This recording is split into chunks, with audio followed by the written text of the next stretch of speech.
All right, Russillo, I asked you to play a game with me called What Did We Learn This Season? Where we just wrote down a bunch of big picture things about the season that we think will summarize the season, describe what happened this season, ultimately be what we remember just about the regular season, because the playoffs are, and we're not just talking the typical, oh my God, Jokic, 3 MVPs, 4 years, like just things that jump out.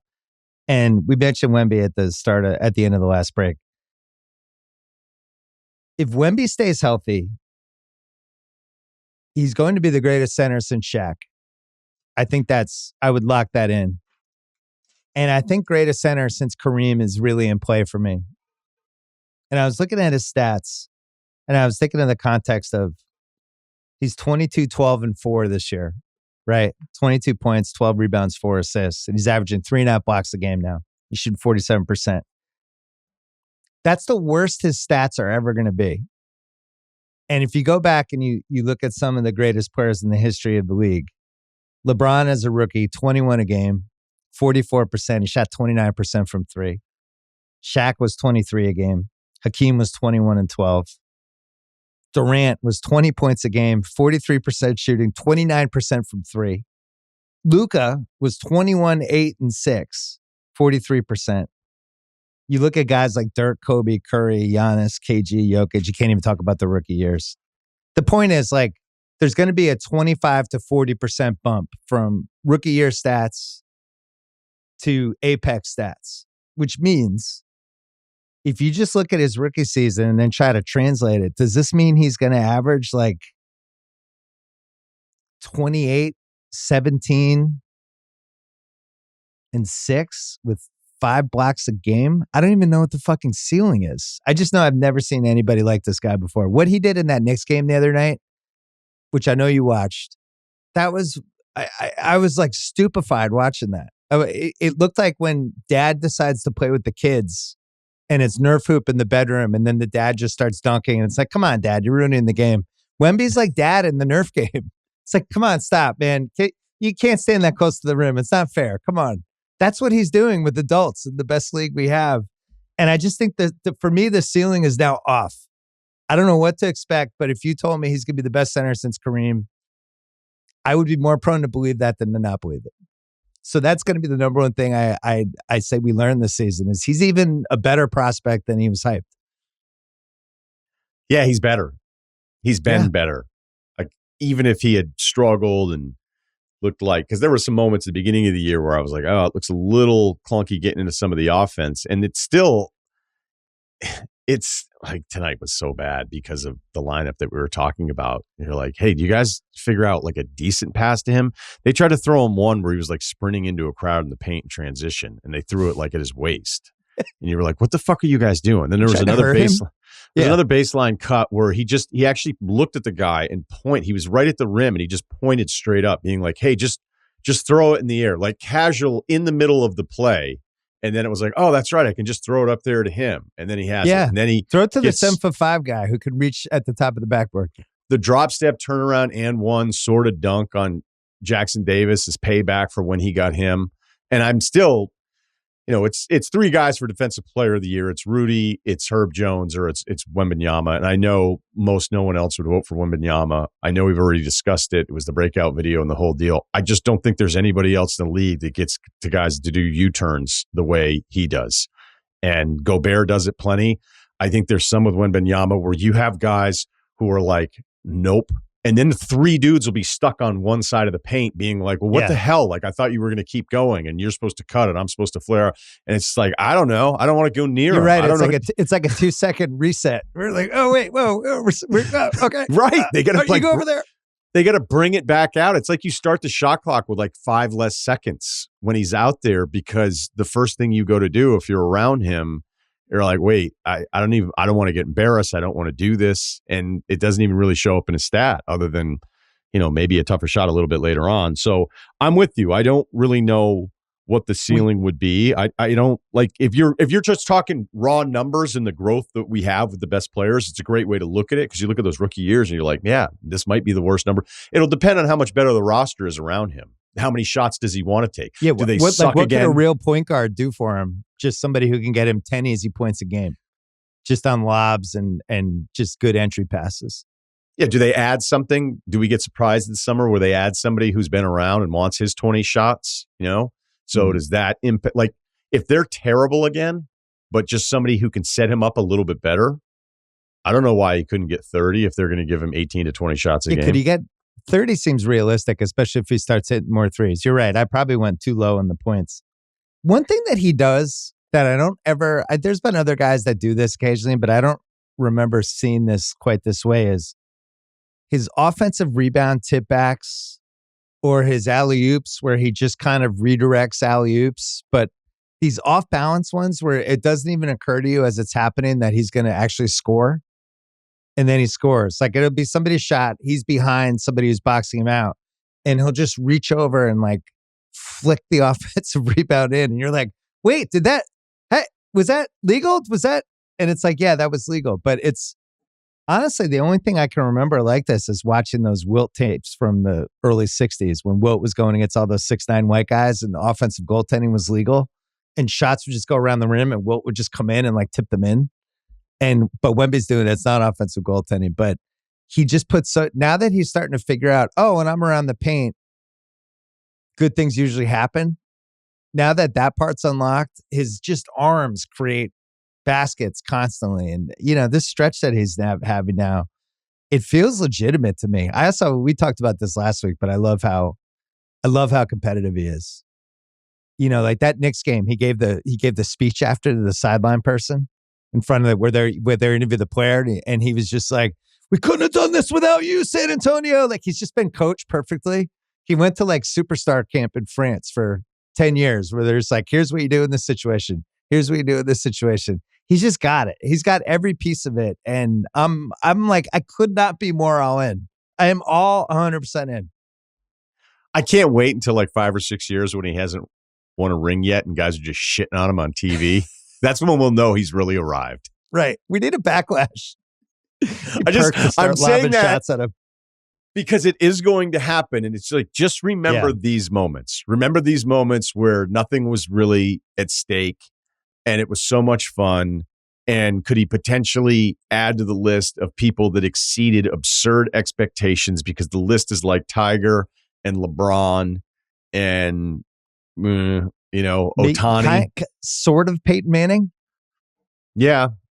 But, I mean, he's just tough that his contemporary got 7 of them. And, right. He ended up with a second Sidney one, obviously, Crosby, with Denver. Mostly? Yeah, I guess so.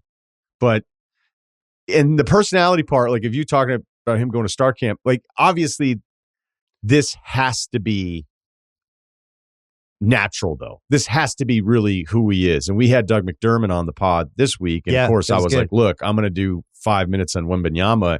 And I think the most revealing part of that was like, hey, when guys go at him, he's into it. He's like pissed. Yeah. Like, oh, remember the Chet thing was the most fun part of the season almost for him when they were just doing the mano-a-mano thing. That was great. It's the best sign that that's the way he feels about himself because, you can have all the talent, you can have all the size, you can be the most heralded prospect, but you never really know, like deep down, some guys are like, this is a little harder than I thought, or this is annoying, or maybe I'll get my max deal and maybe year 5, I'll really start to change my approach. It seems like from day one, he's everything you could want. And that's why I'm just so happy about it for him, but it is inevitable. The roommate theory will strike again because it's probably going to take a while. Well, I don't know. Maybe the ceiling is different for him and that he's going to be so good that he's going to raise people up around him. But it's funny how it happens with these stars. It's the same timeline. Come in, everybody loves you. Like it's going to happen to Ant. Like if Ant doesn't get one in 2 years. Right.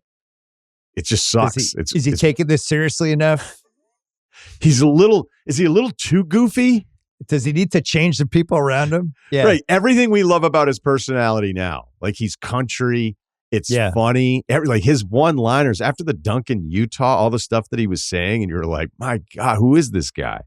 And then we'll take all of those things and you will have not changed at all.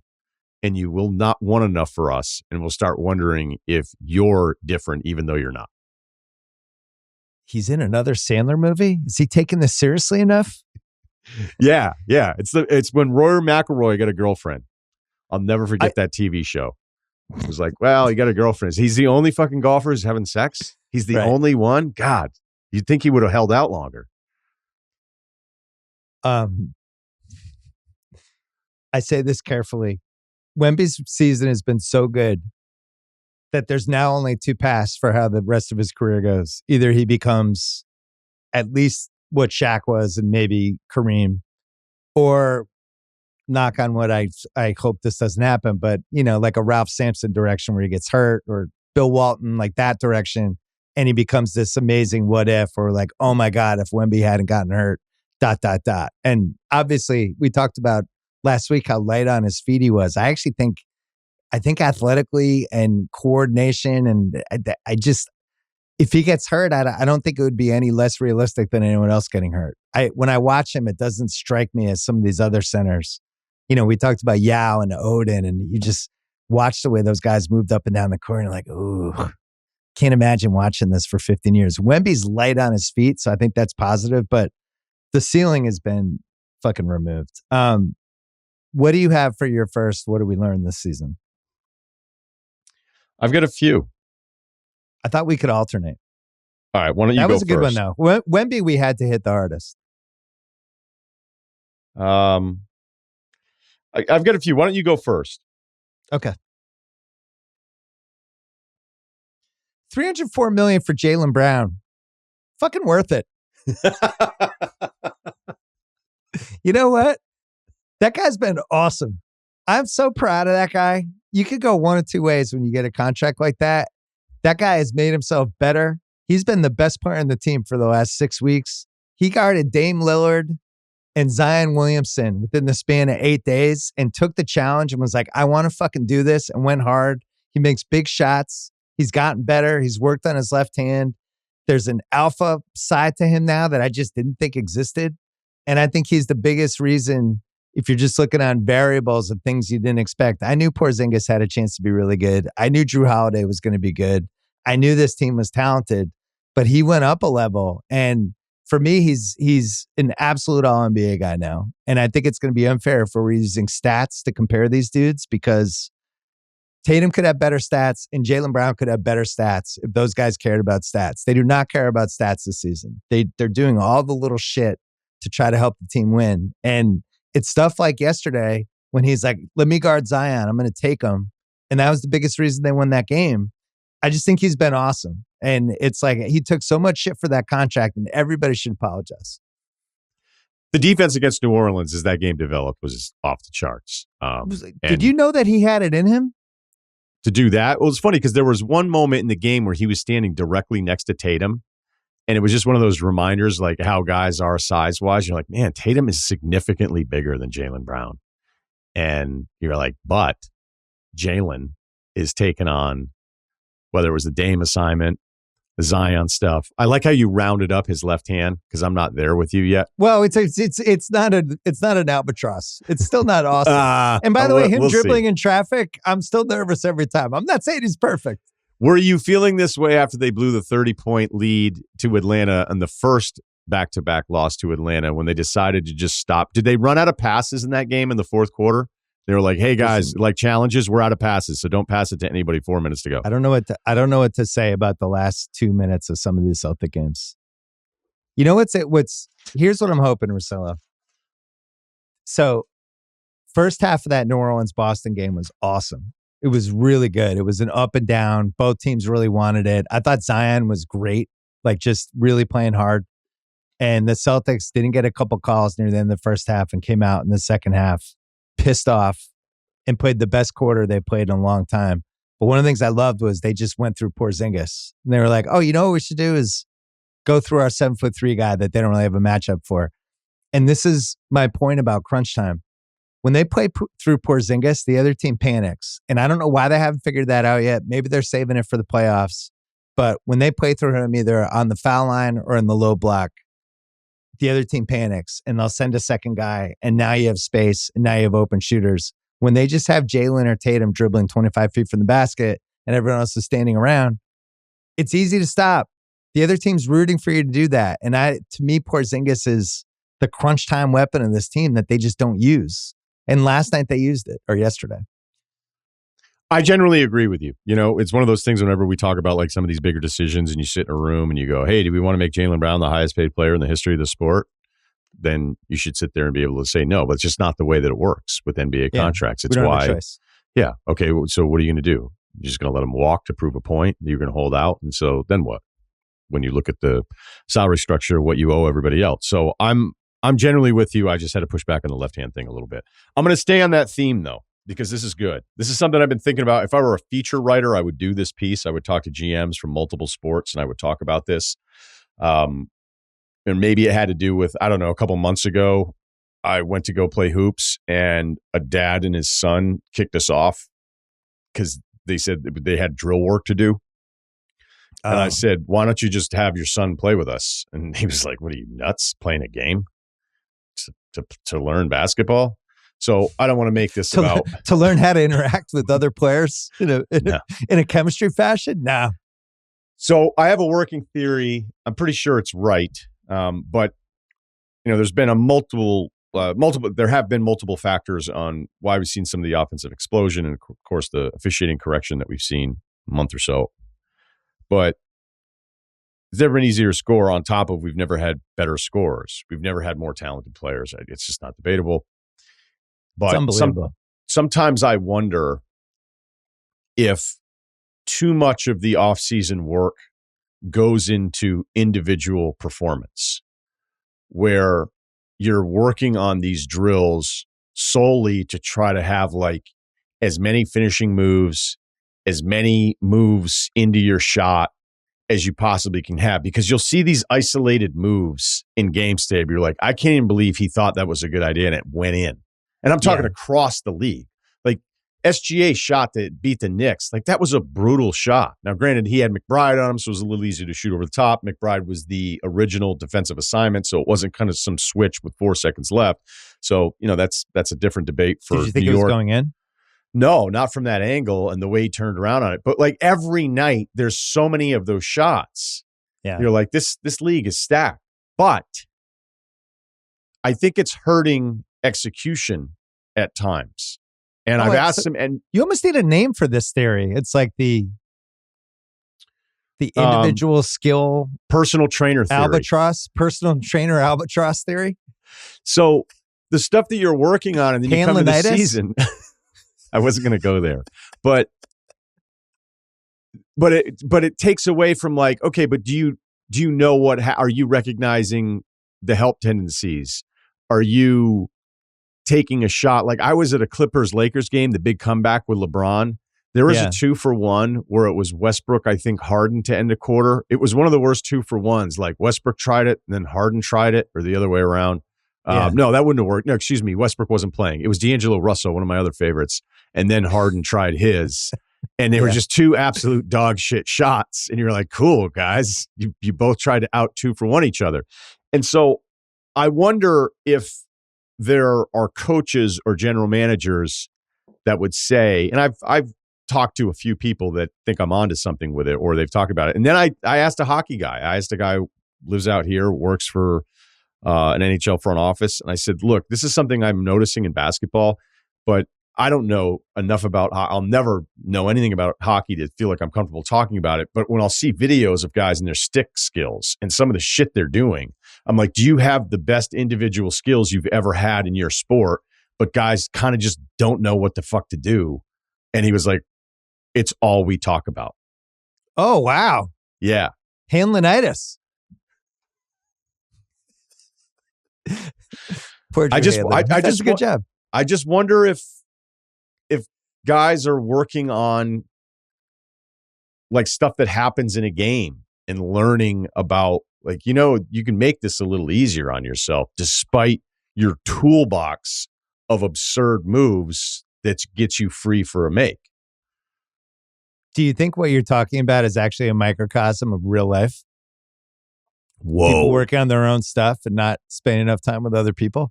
You just Derek Thompson me. Yeah, I went full plain English on your ass. I really like that theory. It's excellent. I'm going to give you my next one. Little less big picture, but still big picture-y. Point guards still matter. It's one of the things I learned this season. That's a good New segue. Orleans, Orlando, Phoenix, San Antonio. You know what's nice is to have a guy who could just bring the ball up, set the offense, throw a good entry pass, tell guys what to do, be kind of a leader, be like, hey, man, I know you missed your last 4, but I'm coming to you. I'm going to slash and kick. Be ready. I'm going to get that to you.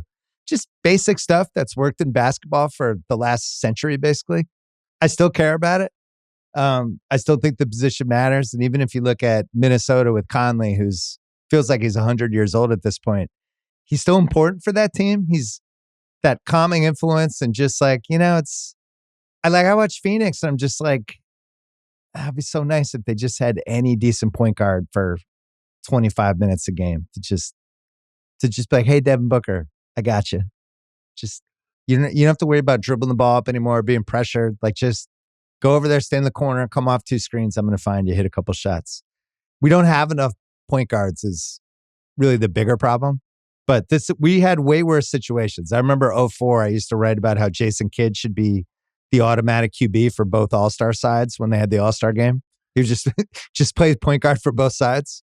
So we've been in worse spots with this, but I still feel like point guards matter. Do you know what's really hard to work on when you're doing individual drills? Entry passes. And setting up other guys? The number of players that can throw good entry passes, like to fake the pass one way and then throw it to the guy in a bounce, like to his outside hip away from the defender.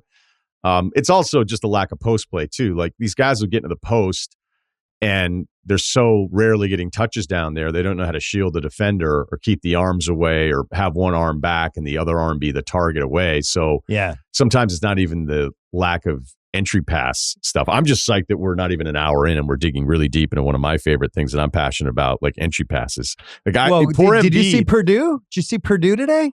Yeah. Some really sweet ones where they're like, they better figure it out. Throwing to Edie's left hand so he can spin right away as he gets the pass. Like basic shit that we grew up with. I felt like at my dying end of pickup, I was still great at throwing entry passes. Like that was it. It was like when I was like Terminator 2, dying in the fire pit, holding my hand up, I could still throw an entry pass. That's why I've used to feel so bad for Embiid, because I'm like, this guy's going to go like the first 5 years of his career and no one can throw him an entry pass. Like Ben Simmons couldn't do it. It's not just like throwing it to the guy. It's like, are you throwing it to him so he can catch the ball and move at the same time? Are you spinning into that's one of the things with Jokic. Like Jokic had one of the great random games he's had in a couple years today, especially in the third quarter. He's not just getting assists. He's throwing every pass he's throwing. It's perfect for where the guy's about to shoot a 3. It's an alley-oop right next to the rim. He's like basically cutting somebody's food and feeding them with it. And those are his passes. And I don't know. I miss great entry passes. That's Denver, I wanted to see that from Denver today, by the way, because I know Cleveland on paper they needed it. Is still somebody you got to kind of take seriously. And they got Mitchell back today. But they've really struggled since the All-Star break. Like across the board, there's not a lot there to get you really excited about, but I thought Denver's offense was so bad against Minnesota. It was a reminder. It's like, man, Murray not being there, like Reggie Jackson's probably the only on-ball creator that they have. Yeah. And you could see Jokic isn't comfortable being like, do you guys really want me to take 30 shots tonight? And then he was actually having some bad nights. I thought Denver came out being like, enough of this shit today. And right. I know it's Cleveland, but does it really mean anything? No, but it's a hell of a lot better seeing that than seeing their offense get as bogged down as it looked a couple games without Murray, which is just a reminder of how important Murray is, especially in the rare minutes he's out there without Jokic. It was an MVP game from Jokic. He was like, I don't really like the way we've been playing lately, so I'm just going to be completely awesome for 2.5 hours. Let's take a break and then we'll keep Mobley going was good. No, he was. He was good today. I was like talking during the no-hitter. I didn't want to say anything. Okay. He hit a big 3 in crunch time the other night. There's been some moments where I'm like, because I haven't sold 1 cent of my stock. I just don't think he's going to be nearly the guy ceiling-wise that we hope before the draft. But you know what? This is actually good because I have a few more of these. Which direction do I go here? Let's just stay on the Mobley thing. Because I think the lesson with some of these younger players is you'd rather be wrong, just flat out be wrong, than quit on the player. And this Jalen Green resurgence. I had the same one. is terrific. I think the Cade stuff from earlier in the year, you're like, wait a minute, what is this guy? And you know what? It's a shitty situation. We've covered the Pistons. At least they're a bad team with players that I kind of like, which is the same way I thought of Houston before they went on this run, where I was like, okay, this team isn't any good, but at least there's a couple things you're like, what if this breaks the right way? What? Or Jalen Suggs, another really good example. Out of the gate, you're like, there's just not enough offense. This is who Gonzaga actually thought they got. They're like, they didn't think he could shoot it that well, and this is actually really who he is. And how do you play this undersized guard who can't even shoot and all these different things? We get really excited about the top picks. We want them to be awesome right away. And look, I know everybody's killing our guy Scoot after the minus 58, but I'll say this about a minus 58. You can't do it by yourself. What's tough is he's also at a minus 57. Yeah. No, not great. Not awesome. Not great, Bob. Well, I wrote down the same thing, Russillo. I wrote, Jalen Green reminds us yet again, it's terrifying to give up on elite raw talent. And that's it. And his OKC game, it wasn't even the numbers of the makes. The way he played, like decisions every single time. It was awesome. The right decisions in that Oklahoma City win. I was like, I didn't even know that. I was like, there was a point where I was like, he's never going to be like that. He's never going to figure this out. If you had just showed us that game 2 months ago, we wouldn't have believed it was him, right? You'd have been like, what? Did he get replaced? I wrote down 5 guys for this. Mobley, Garland, Cade, Ivy, and LaMelo. And LaMelo is the one I would be the fastest to give up on, because I don't know if the light bulb is going to click for him. But I just want to see him play at this point. So yeah, well, every year it's something. All right, I'm gonna go. Cleveland has to trade Mitchell this summer, and it's like in all caps and bold, where the teams, it's not perfect. It feels like they've gotten worse in March. They were embarrassed today against Denver. I just don't like what I'm watching. And he had a chance. You know, I'm sure you saw over the weekend, there was a story where the word non-committal could not be strong enough about they were asking him about a Cleveland extension, because the owner had said something about, we feel really good about signing Donovan, and he wouldn't even be like, yeah, it'd be nice to stay here. Like, he was just like, I'm not talking about that. And he's clearly out, and they're just going to have to trade him this summer. And by the way, he'll be the best trade guy in the market. But I think to me, we're heading into April. There might be a month left of Mitchell on the Cavs.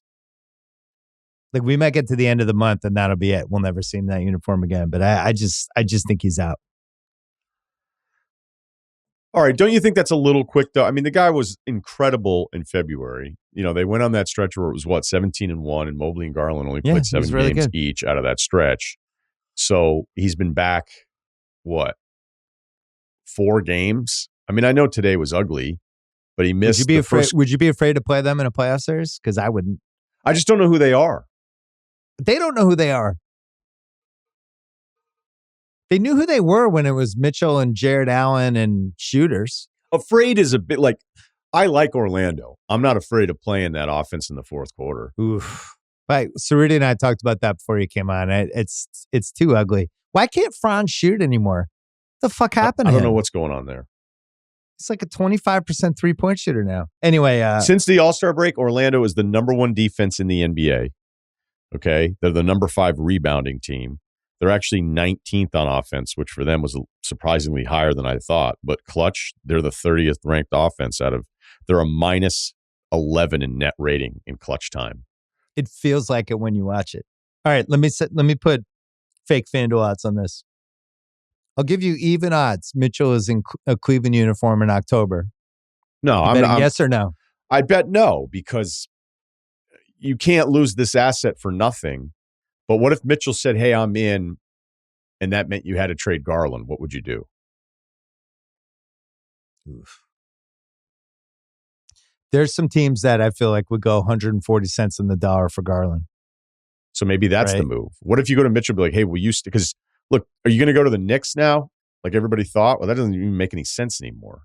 And I still wonder what the Knicks are going to do with the OG price, even though, like, do you feel like they had to have already figured that price out the same way the Pacers had to figure out, get some assurances on Siakam? Miami is always lingering with this stuff. Yeah, Mitch, are you talking about OG? I'm You're talking talking about about Mitchell. Okay, all right. I'm just saying, like but I'm just thinking about if he's leaving Cleveland, where's he going? Which is a great point. I don't think he goes to the Knicks at this point because I think their long game now. Brunson is so good.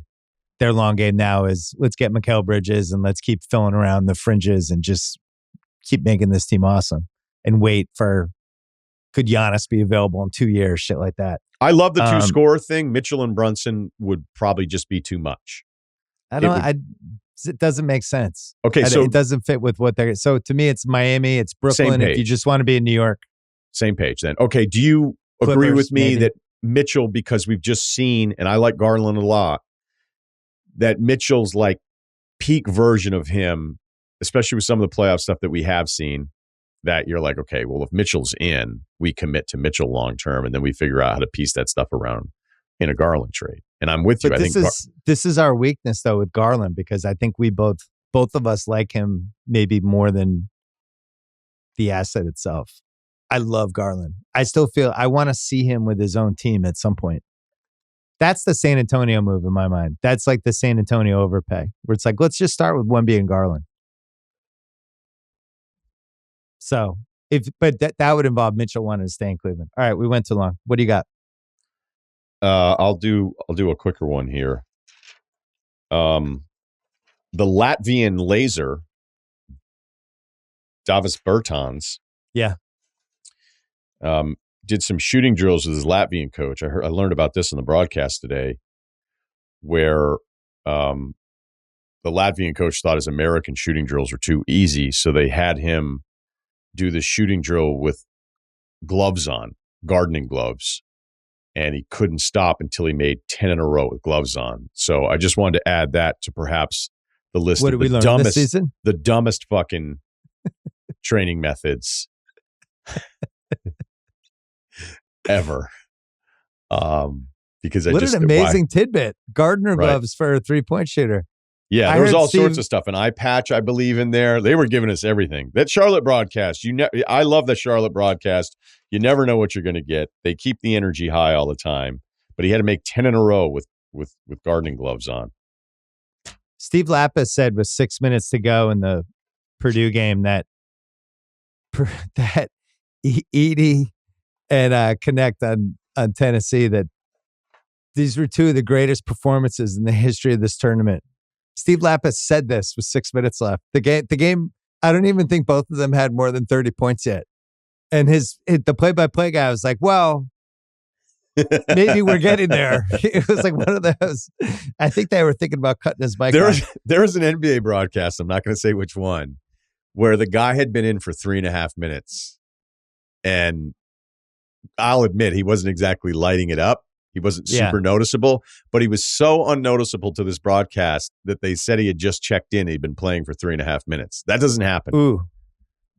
Wasn't Jonte Porter? No. Okay. No, I don't know what he'll be checking in. I'll do 3 quick ones. New owner syndrome, undefeated. I just think Ishbia, like, it can't be forgotten. This latest, like, going all in on Bradley Beal, who's a nice player, but you're paying $50 million a year for somebody who's like 17 a game and gets hurt every few weeks. You can build a real contender around Zion. I think we learned that this season for real. I don't know if he can stay healthy, but this was the first time watching this team where I'm like, yeah, I see it. I see it on both ends because I think his defense has been way better. The rebounding I'll never be happy with, but from a two-way standpoint, Zion in shape, I feel like that's the foundation of a team that is going to be a bitch in the playoffs if he can stay in shape. I know that's in your wheelhouse. And then we've talked about this before, but Ant, with just having the ceiling now as being the best under 30 USA guy, is something we learned this season, but we don't need to talk about that. What do you have for your next one? Phoenix, I think I'm off totally. That loss on Monday against San Antonio, they were so bad on defense, and they get Denver for the second time in, 3 weeks.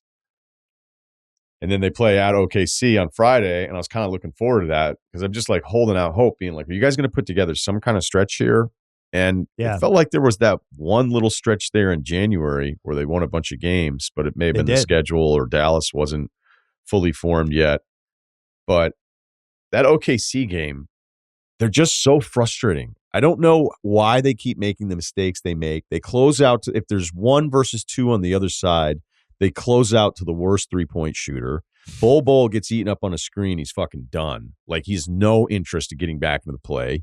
So I think that's why, despite like some of the cool plays that end up on Instagram with him, you're just like, all right. And then, it gets really frustrating because then you'll have Beal get stuck and he turns around and throws it to nobody. Durant will have a couple plays defensively where he's a little checked out. I mean, Booker's usually always my go-to with them, but against San Antonio, there was a play where he just let like Sohan went 1-on-3 on the right side, and not one guy like even shifted over to him. The number of times like Phoenix leads the league in after the other team scores, it's 2 guys underneath the basket looking at each other, being like, "What the hell happened there?" And as great as Grayson Allen has been, it's Grayson Allen season for any top perimeter ball handler who's just like, "All right, come on out here and come get it because I'm going to go at you the entire time." And when you looked at Phoenix's remaining schedule, it was off the charts harder than everybody else. Denver, Oklahoma City, they split those, and they finished with New Orleans, Cleveland, Minnesota, New Orleans, Clippers, Sacramento, Minnesota. I mean, I don't know what the final seed is going to be, but I think I always held out hope, Bill, that I was going to talk myself into like a matchup where I go, okay, hey, they all played together for a month. It's been better. I got there 3 weeks ago. But I was really trying to talk myself into it, and it's not there. I'm glad you brought up Grayson Allen because that was one of the things I learned this year. He's not the best three-point shooter in the league, and I don't even think it's a percentage thing. I think he's inherited. He's not a better shooter than Steph. Come on. Listen, he's at 47% for 3. Well, Steph does that. You know what I mean? I'm talking about that wing 3-point. Like Clay was the best guy in the league for a while. Kyle Korver was in there, and JJ Redick. Whatever. You're talking about the non-create your own 3-pointer. Yeah, thing. I'm talking about that. Right. That guy. I remember one time Van Pelt and I got an argument about Curry and Korver. Yeah. I see what you mean. I didn't phrase it. I know what a percentage can say, but so he's at 47%. He's at 187 threes, so he's going to be over 200 by the end of the year. Only 4 guys in the history of the league, 200 threes, 47% for the season. Kyle Korver, JJ Redick, Joe Harris, and Glenn Rice in 1997. Steph did 250 with 45% twice. This year, at least when I did this yesterday, maybe it flipped for a second, but only 9 guys are 43% and up for 3-point shooting this season. For some reason, we have more better 3-point shooters, but less like awesome 3-point shooters. And Grayson Allen is just like, I just would not have it, but he was the throw-in for that Bucks trade, right? It's like, oh, and they got Grayson Allen. It's like, oh, great. You can't even play him in a playoff series. And now he's basically inherited this Kyle Korver, Redick, Joe Harris, whatever the legacy of that championship belt is. And I did not have him on my bingo card, Russillo, is my point. Well, in theory, his life should be easier. The same way anyone who joins the best version of the Splash Brothers, right? The same thing with Luka. Like, your job should be easier offensively because we have this other thing that's going to take all the attention away from you. And you would think other players would figure that kind of stuff he had out. That in Milwaukee. Yeah, but it's frustrating. That's my point, though. Like, as frustrated as I've been with Phoenix, like, it should be better, but now it's making it sound like I'm not agreeing with you because I do agree with you, and you do give him credit because now this guy's going to play in the league a really long time. Like, he's going to get a big number at some point where you're like, okay, because he's not just could be right now. Some of these guys will just sit in the corner, and it's like the only shot they have, and they have this absurd percentage, and then people talk him up as shooters. Grayson can get moved off of his spot, reset, and then shoot because he did handle the ball enough in college. Like, there was more there. There was more athleticism. There was a way, it was like one of the things even with JJ Redick. Like, I remember when the light bulb went off for me, I'm like, anybody that's just looking at this guy is, all right, you're just going to sit in the corner. We're going to space you out. Like, his free throw rate attempts went way up at Duke. You're like, no, this guy's, there's more in his bag. But in the NBA, like, 5 guys aren't allowed to do that, even if you're good at it. But I think the thing that makes him better than just the stick in the corner, muscle memory, never deviate from this shot. If somebody closes out, then the guy's going to get stuck and he can't reset. Grayson can do all of those things. So we agree. What's your next one? If you tank in Toronto, no one cares. Now, I'm not anti-tanking. They've had some great ones. there's What are they, 1-14 in their last 15 or there's something like that? Yeah, I don't know what FanDuel's numbers are every day on those, but like every time you kind of look at it and be like, can we not have to give out a can we just say bet against the Raptors 5 times this week? But at this point, it's too late. Like everybody's caught on. So in March, they have played Jamias Ramsey, who I actually like to tech, Javon Freeman Liberty, huge fan of Independence Day, Kobe Simmons. Well, Jonte is probably not going to play too many more games. Relation. DJ Carton and Mohamedou Gay, whose brother is also in the league too. I think Toronto is the really brothers. They're like, they're making you work when you turn on a Raptors game because you'll be like, wait, who the fuck is this guy again? And not that anybody should be giving the Raptors a hard time because there's also their pick is top 6 protected. So they they're need motivated. to be in the top 6. They are doing the right thing, but it's just off the radar completely and tanking in general because of the play-in. And certainly because of this year's draft class on top of everything else, like I just always felt like the people screaming about how bad tanking was, even though I agreed with them philosophically, it was like, okay, what do you want these guys to do? Like win games that don't matter down the stretch. So congrats to Toronto. It's just been a little tougher to keep up with every roster move. So me and Sal and House and Hench made 4 bets during the All-Star break. We do conglomerate bets sometimes for fun. One of them was Toronto. The over-under for them on FanDuel was like 29.5 for wins at that All-Star break, or 28.5. It was high 20s. And I was like, we're going fucking under. Toronto wants to keep their pick under. One of the other ones we did was Detroit, who has to get to 14 wins for us. And they're at 13. And that's been worth the price of admission because they lose games on Bam 27-footers. And so Hench just goes nuts on all of those.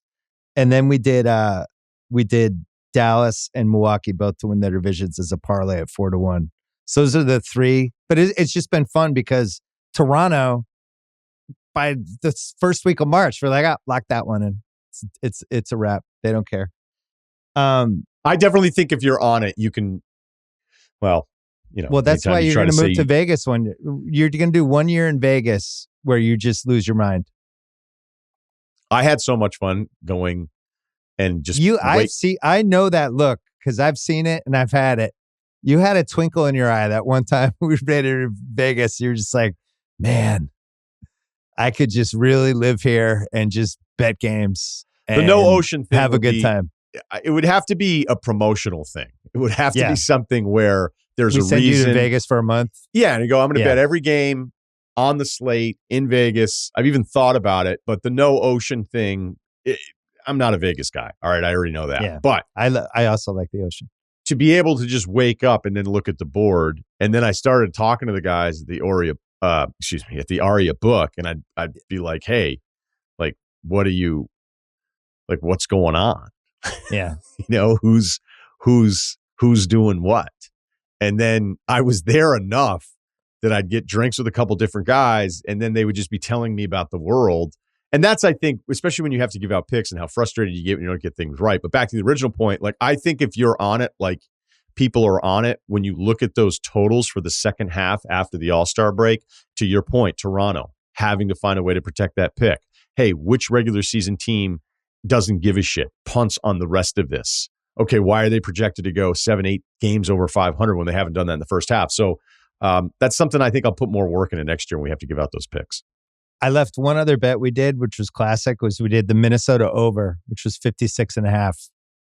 And like a day later, Towns got hurt, or 2 days later, whatever it was. It was like Towns got hurt within a week of when we made that bet. Last one from me.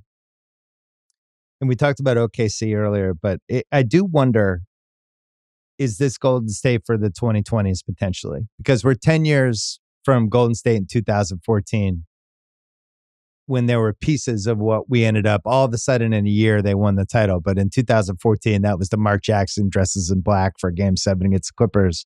But we were like, Clay and Curry, this is potentially special. Like, there's something here. We didn't think they were going to win the title a year later. We didn't know they were going to win 4 titles over the next 8 years. But we knew something was going on.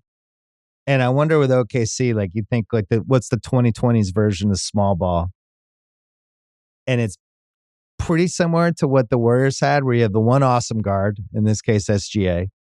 You have the one great sidekick, Jalen Williams, who we talked about earlier in the podcast. And then you have to have this one super unique big. So in the mid-2010s, they had Draymond, who it took us a while to realize, like, oh, could Draymond just be their starting center? And then all of a sudden happen. And I think it's Chet for OKC. So they have the same foundation. They also have, Golden State had the Black Swan event of KD in 2016. These guys have all of these picks that they're going to have to cash in at some point. But I guess the recipe is some luck, some skill with who you picked, and a really savvy plan. And in this case, the luck was getting SGA in that Paul George trade and trading for a guy who ends up being one of the 5 best guys in the league. It's just really unusual. It does not happen very often. On top of all the picks they got. So anyway, I think they're on the same kind of trajectory Golden State was. I don't know if that's going to mean 1 title, 3 titles, 4 titles, 0 titles, but they're hitting a lot of the same checkpoints. I wonder if they would package Giddey. I think you'd have to think about it. Because he kind of, when we talked earlier about teams how important the point guard position is, and somebody who can just take control of the team and run it and throw good entry passes and set guys up, he can do that. He doesn't really get to use those skills in the same way in this OKC team. Yeah, because the last couple of weeks have been just a reminder and how big he is too, and on some of those drives. But obviously there'd be some challenges. You wonder if the other team would be leery of it, even though he was cleared after the investigation. But I don't know what's going to happen as far as if he were available. I'm sure 29 teams wouldn't say, "Hey, not interested." So they're getting calls. Do you have any more, or do you want to take a break? What's your one you wanted to do and you held off on and decided, no, I'm not going to throw that one out there? I have one. I'll throw it out, but I'm only going to do it if you do it. Do you know who leads the league in fourth quarter scoring? Is it DeRozan? No, it's a really good guess. It is LeBron James with 40 today. Thought it was worth mentioning him. Wow. With a 40 piece. And I'm glad you brought him up because he's probably going to make it all NBA team, and he had 9 3-pointers today, and he's, still chugging along, man. You're 21. Yeah, he's 1. Fox is 2. Giannis. I mean, look, it's a lot of the good guys you'd expect the ball to be in their hands at the end. DeRozan's 8th. He's only an 8th and a point off. So that was a really good guess. I'm trying to find Jalen Williams is actually 14th, and I think he's ahead of SGA. Jesus. So, but if I look at the points, I bet you the differential isn't all that much. Jalen's at 7 points. Yeah, SGA is 6.3. Lauri Markkanen, plucky Utah Jazz. Talk about tanking. They were like, we got to get rid of some of these guys that are helping us. Well, I'm glad to see the Kings get a win there because those back-to-back Dallas losses were frustrating. You could even call the first one a little schedule-y, but I think it's just a wake-up call of where Dallas is now in the West. And the Kings are a cross-off to me if Monk's going to be out for 4 to 6 weeks. That's terrible news. That's the team you want to play now if they're in there. I'm going to mumble my last one under my breath, and then we'll go to a break. He culture might not work quite as well when the league is really super loaded. Wow. Just saying it. Dangerous territory for these two guys. Dangerous territory. But I was way more anti them than you were last year, so I should be the one saying it. It's kind of tough to press that on-off button whenever you want when there's like 18 good teams in the league. I wonder how they're going to close these last 2 weeks. That's the team. Them and Cleveland are the two teams I just have no feel for. I don't understand either team at all.